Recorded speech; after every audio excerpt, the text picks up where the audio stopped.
నమస్కారం. దూరదర్శన్ వార్తలకు స్వాగతం. నేను త్రిమూర్తులు. ముందుగా ముఖ్యాంశాలు.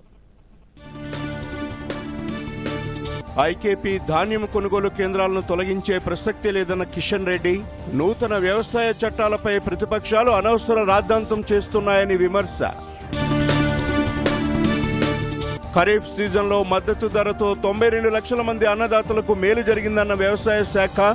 రైతుల శ్రేయస్సే ప్రభుత్వానికి ముఖ్యమని స్పష్టీకరణ.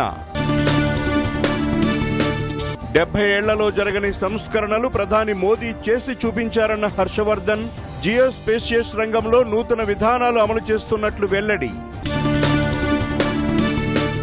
ఢిల్లీ పోలీసుల పనితీరుపై రక్షణ మంత్రి రాజ్నాథ్ సింగ్ ప్రశంస. దేశ రాజధాని భద్రత విషయంలో పోలీసులు అహర్నిశలు శ్రమిస్తున్నారని కితాబు. జనపనార విత్తనాల పంపిణీ ప్రారంభించిన కేంద్ర మంత్రి స్మృతి ఇరానీ. వ్యవసాయ అనుబంధ రంగాలను ప్రోత్సహించేలా కృషి చేస్తున్నామని వెల్లడి. కరోనా వ్యాప్తి పట్ల ప్రజలు అప్రమత్తంగా ఉండాలి. విధిగా మాస్కును ధరించడం, ఇతరులతో మాట్లాడేటప్పుడు కనీసం 6 అడుగుల భౌతిక దూరాన్ని కూడా ఖచ్చితంగా పాటించాలి. తరచూ చేతులను శుభ్రంగా కడుక్కోవటం, వైద్యులు సూచించిన విధంగా ముందస్తు జాగ్రత్త చర్యలు పాటించడం ద్వారా కరోనాను నిరోధించవచ్చు.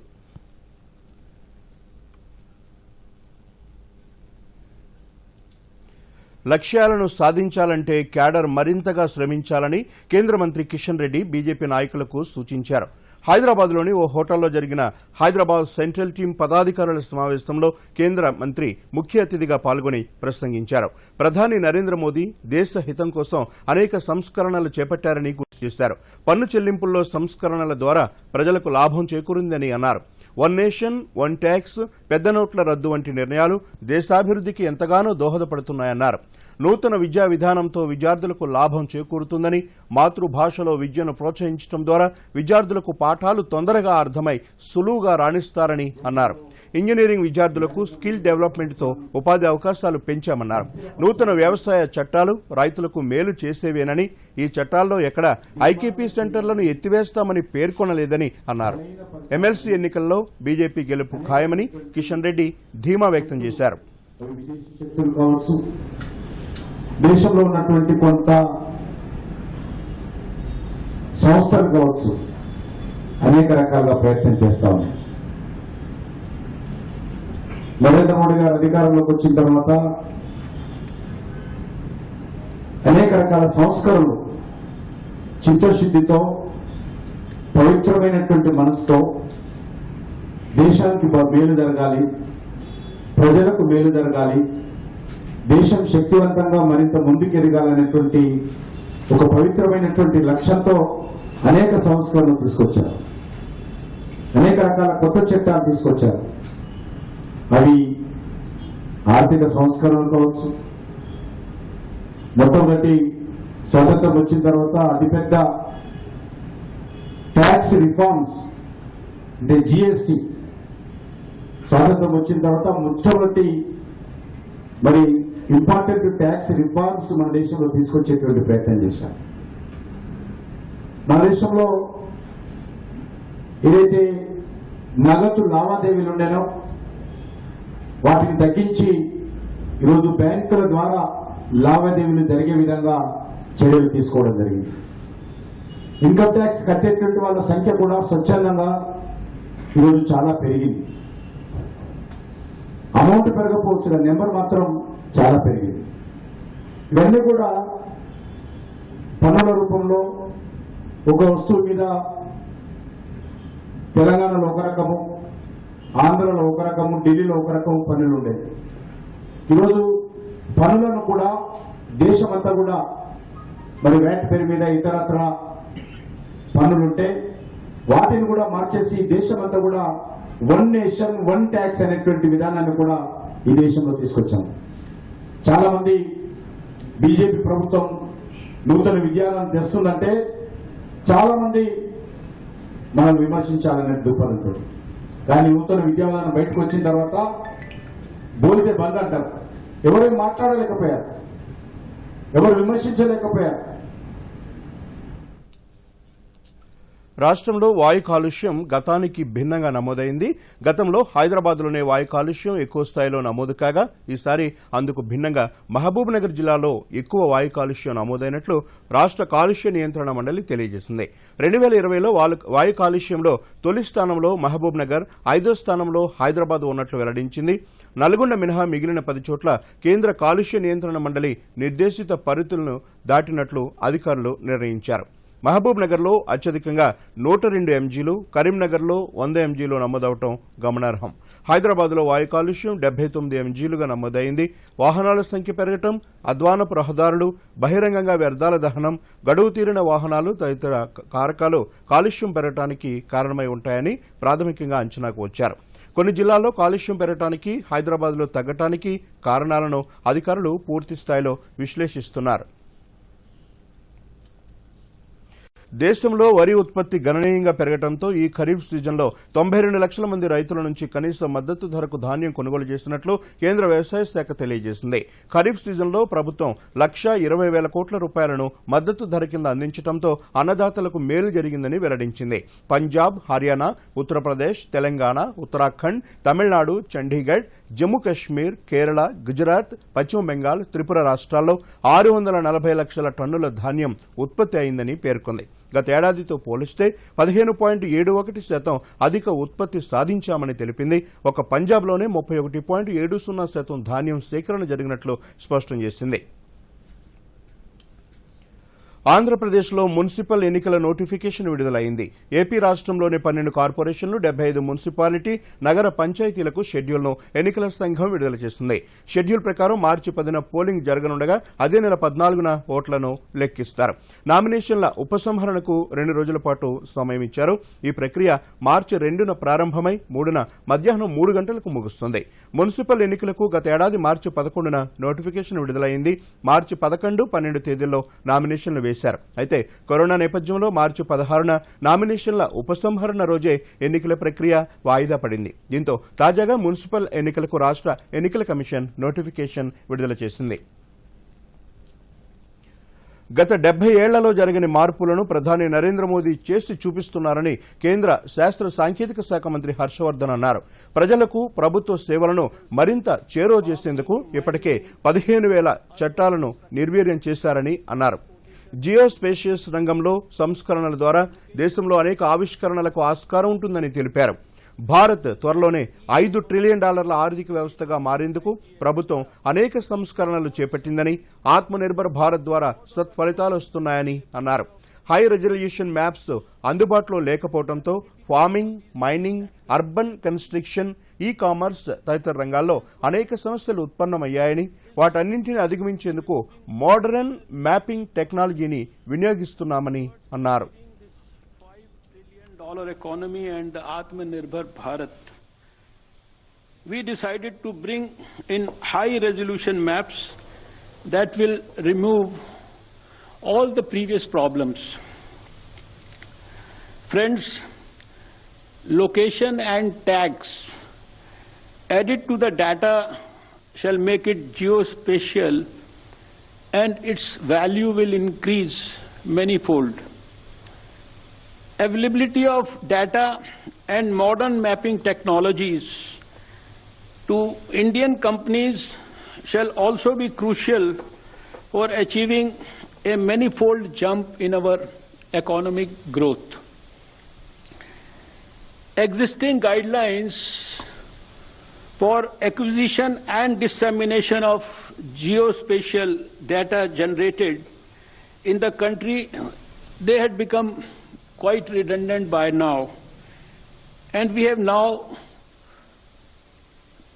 chosen to replace them once for all.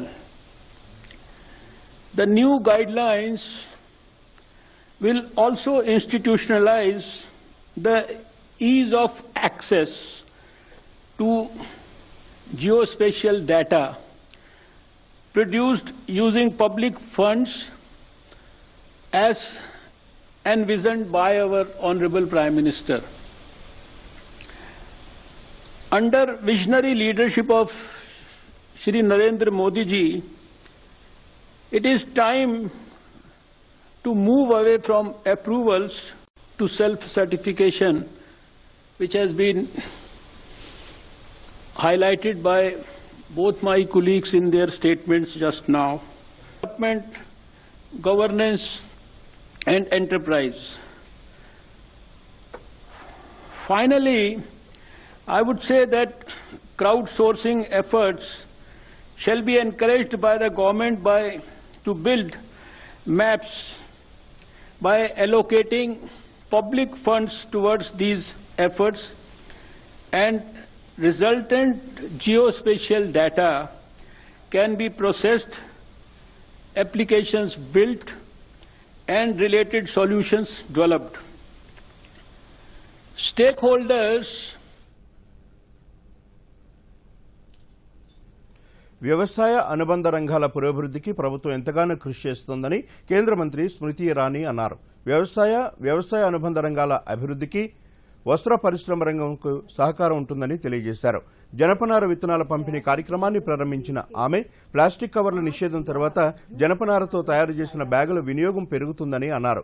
జనపనార పండించే రైతులకు ప్రోత్సాహకాలు కల్పించడం ద్వారా ప్లాస్టిక్ వాడకాన్ని పూర్తిగా తగ్గించేలా చర్యలు తీసుకుంటున్నామని చెప్పారు. अगर आज एमएसपी ऑपरेशन की भी बात करें तो ये कहना उचित होगा कि साल 2014-15 में जूट में एमएसपी 2,400 रुपए था, जो बढ़ के साल 2020-21 में 4,225 रुपए हुआ. प्रधानमंत्री जी के नेतृत्व में एमएसपी ऑपरेशन को सफलतापूर्वक पूर्ण करने के लिए प्रधानमंत्री जी के आदेश अनुसार एमएसपी की राशि सीधा किसान के बैंक के खाते में त्वरित रूप से पहुंचाने के लिए मैं विशेष अभिनंदन टीम जूट का टेक्सटाइल विभाग और कृषि मंत्रालय में करना चाहती हूं. आज यहां पर विशेष चर्चा हुई रेटिंग की. मैं ये भी हमारे जितने किसान भाई बहन उपस्थित हैं उनसे कहना चाहती हूं, टेक्सटाइल मंत्रालय ने 46,000 रेटिंग टैंक्स को भारत सरकार के सौजन्य से अप्रूव किया है, स्वीकृत किया है, ताकि रेटिंग की पूरी प्रक्रिया में 7 दिन बचे. लेकिन मनरेगा के साथ इस विषय को जोड़ने के बाद आज ये कहते हुए मुझे प्रसन्नता है कि रेटिंग टैंक्स को बनाने के लिए मनरेगा के उपयोग की वजह से 46 लाख मैन डेज का एम्प्लॉयमेंट सृजित होगा. इसका मतलब प्रधानमंत्री जी का बार बार ये कहना कि सरकार जब साइलोज में नहीं बल्कि समन्वय से चले तो उसका लाभ मात्र एक सेक्टर, एक मंत्रालय तक सीमित नहीं रहता, मल्टीपल स्टेक होल्डर्स को उसका फायदा मिलता है. रेटिंग टैंक के एक इस अप्रूवल और इस समन्वय के माध्यम से ये बात सामने आती है. इसी उद्देश्य के साथ टेक्सटाइल मंत्रालय ने सभी जूट उत्पादन करने वाले राज्यों को कृषि विभाग के साथ और रूरल डेवलपमेंट मंत्रालय के साथ कन्वर्जेंस की दृष्टि से न सिर्फ पत्राचार किया, बल्कि national jute board, commissioner jute, CRIJAF के माध्यम से इस इनिशिएटिव, इस प्रयास को भी बल मिल रहा है. ఢిల్లీ పోలీసుల పనితీరును రక్షణ శాఖ మంత్రి రాజ్నాథ్ సింగ్ ప్రశంసించారు. దేశ రాజధాని ఢిల్లీలో ఏమాత్రం ఏమరపాటు లేకుండా పోలీసులు నిరంతరం శ్రమిస్తున్నారని రాజ్నాథ్ సింగ్ కితాబిచ్చారు. ఢిల్లీకి నిత్యం దేశ విదేశాల నుంచి అనేక మంది వచ్చి వెళుతుంటారని, వారి భద్రత విషయంలో ఏమాత్రం లోపాలు లేకుండా పోలీసులు పనిచేస్తున్నారని అన్నారు. इसका सहज ही आप लोग अनुमान लगा सकते हैं. तो आज के अवसर पर मैं समझता हूं कि इससे ज्यादा कुछ कहने की जरूरत नहीं है, लेकिन मैं दिल्ली पुलिस के बारे में कहना चाहूंगा. क्योंकि गृह मंत्री भी रहा हूं, दिल्ली पुलिस के भी कामकाज को मैंने बहुत ही नजदीक से देखा है. दिल्ली पुलिस को जितनी तरह तरह की जिम्मेदारियों का निर्वाह करना पड़ता है, मैं समझता हूं कि पूरे भारत में किसी अन्य शहर की पुलिस को उतने प्रकार की जिम्मेदारियों का निर्वाह नहीं करना पड़ता। कोई विदेश से आ रहा है, कोई आ रहा है, यह कार्यक्रम हो रहा है, वह कार्यक्रम हो रहा है। विदेशी ताकतें भी कुछ हमारे अड़ोस पड़ोस की यदि कोई मैसेज देना चाहती हैं अपनी नापाक हरकतों के द्वारा, तो दिल्ली को ही वो केंद्र बिंदु बनाती हैं। बराबर हमारी दिल्ली पुलिस को उसके लिए सक्रिय रहना पड़ता है। तो इस काम में भी लगे रहने के बावजूद एमंग्स द ऑक्सिलरी फोर्सेस और हमारी armed police, central armed police forces, इनके बीच बेस्ट मार्चिंग कंटिंजेंट का अवार्ड हासिल करना, ट्रॉफी हासिल करना, ये कोई छोटी बात नहीं है। इसके लिए यहां पर मैं अपनी जाट रेजिमेंट, जिसने कि बेस्ट मार्चिंग कंटिंजेंट के रूप में अवार्ड हासिल किया है, उसको भी बधाई देता हूं और दिल्ली पुलिस को भी इस अवार्ड के लिए अपनी तरफ से हार्दिक शुभ। మహారాష్ట్రలో ఘోర రోడ్డు ప్రమాదం చోటు చేసుకుంది. అరటి లోడుతో వెళుతున్న ట్రక్కు జల్గావ్ జిల్లాలోని కింగ్వాన్ వద్ద బోల్తా పడింది. ఈ ప్రమాదంలో 16 మంది అక్కడికక్కడే దుర్మరణం పాలయ్యారు. మహారాష్ట్రలోని ధూలే నుంచి రేవర్ ప్రాంతానికి అరటి లోడుతో ప్రయాణిస్తున్న ట్రక్కు ప్రమాదానికి గురైనట్లు సమాచారం. ప్రమాదం జరిగిన సమయంలో ట్రక్కులో మొత్తం 21 మంది కార్మికులున్నారు. బాధితులంతా రేవర్ తహసీల్ జిల్లా అభోడా, కెహాలా గ్రామాలకు చెందిన వారిగా సమాచారం. పోలీసులు వెంటనే సంఘటనా స్థలానికి చేరుకుని సహాయక చర్యలు ప్రారంభించారు. ఇటు ఉత్తరాఖండ్లో సంభవించిన వరద ప్రమాదంలో గల్లంతైన వారి కోసం ముమ్మర గాలింపు ఆపరేషన్ కొనసాగుతోంది. తపోవన్ ప్రాజెక్టు సొరంగం వద్ద చిక్కుకుపోయిన వారి కోసం తీవ్ర ప్రయత్నాలు సాగుతున్నాయి. వరద ప్రమాదంలో మృతి చెందిన వారి సంఖ్య 53కు చేరినట్లు అధికారులు వెల్లడించారు. వరద సమయంలో తపోవన్ సొరంగంలో పనిచేస్తున్న 30 మందికి పైగా కార్మికులు అందులో చిక్కుకుపోయిన విషయం తెలిసిందే. వీరిలో తొలిసారిగా 3 మృతదేహాలను వెలికితీస్తున్నట్లు ఎన్డీఆర్ఎఫ్ కమాండెంట్ ఆర్కే తివారీ వెల్లడించారు. మిగిలిన వారి ఆచూకీ కోసం సహాయక కార్యక్రమాలను కొనసాగిస్తున్నామని పేర్కొన్నారు. ఈ నెల 7వ తేదీన ఉత్తరాఖండ్ వరదల్లో చిక్కుకుని దాదాపు 200 మందికి పైగా గల్లంతైన విషయం తెలిసిందే. ఇంగ్లాండ్తో జరుగుతున్న రెండో టెస్టులో టీమిండియా మంచి పట్టు సాధించింది. రెండో ఇన్నింగ్స్ బ్యాటింగ్ చేస్తున్న భారత్ భారీ ఆధిక్యం దిశగా సాగుతోంది. కెప్టెన్ విరాట్ కోహ్లీ, అజయ్ అర్ధశతకానికి హాఫ్ స్పిన్నర్ రవిచంద్ర అశ్విన్ సహకారం తోడడంతో భారత్ ఆధిక్యం 370 పరుగులు దాటింది. మూడో రోజు తొలి గంటలో రోహిత్ శర్మ, అజింక్య రహానే, రిషబ్ పంత్ త్వరగానే అవుటైన కోహ్లీ, అశ్విన్ ఇన్నింగ్స్ ను నిలబెట్టారు. ఇక మరోమారు ముఖ్యాంశాలతో వార్తలు ముగిద్దాం. నమస్కారం. దూరదర్శన్ యాదగిరి వార్తలు ఇప్పుడు సోషల్ మీడియాలో చూడొచ్చు. యూట్యూబ్ అయితే డీడీ న్యూస్ తెలంగాణ, ట్విట్టర్ వేదికగా తెలంగాణ డీడీ న్యూస్, అదే ఫేస్బుక్ అయితే @DD యాదగిరి న్యూస్లో వీక్షించవచ్చు. ఐకేపీ ధాన్యం కొనుగోలు కేంద్రాలను తొలగించే ప్రసక్తి లేదన్న కిషన్ రెడ్డి, నూతన వ్యవసాయ చట్టాలపై ప్రతిపక్షాలు అనవసర రాద్ధాంతం చేస్తున్నాయని విమర్శ. ఖరీఫ్ సీజన్లో మద్దతు ధరతో 92 లక్షల మంది అన్నదాతలకు మేలు జరిగిందన్న వ్యవసాయ శాఖ, రైతుల శ్రేయస్సే ప్రభుత్వానికి ముఖ్యమని స్పష్టీకరణ. 70 ఏళ్లలో జరగని సంస్కరణలు ప్రధాని మోదీ చేసి చూపించారన్న హర్షవర్ధన్, జియోస్పేషియస్ రంగంలో నూతన విధానాలు అమలు చేస్తున్నట్లు వెల్లడి. ఢిల్లీ పోలీసుల పనితీరుపై రక్షణ మంత్రి రాజ్నాథ్ సింగ్ ప్రశంస. దేశ రాజధాని భద్రత విషయంలో పోలీసులు అహర్నిశలు శ్రమిస్తున్నారని కితాబు. జనపనార విత్తనాల పంపిణీ ప్రారంభించిన కేంద్ర మంత్రి స్మృతి ఇరానీ, వ్యవసాయ అనుబంధ రంగాలను ప్రోత్సహించేలా కృషి చేస్తున్నామని వెల్లడి.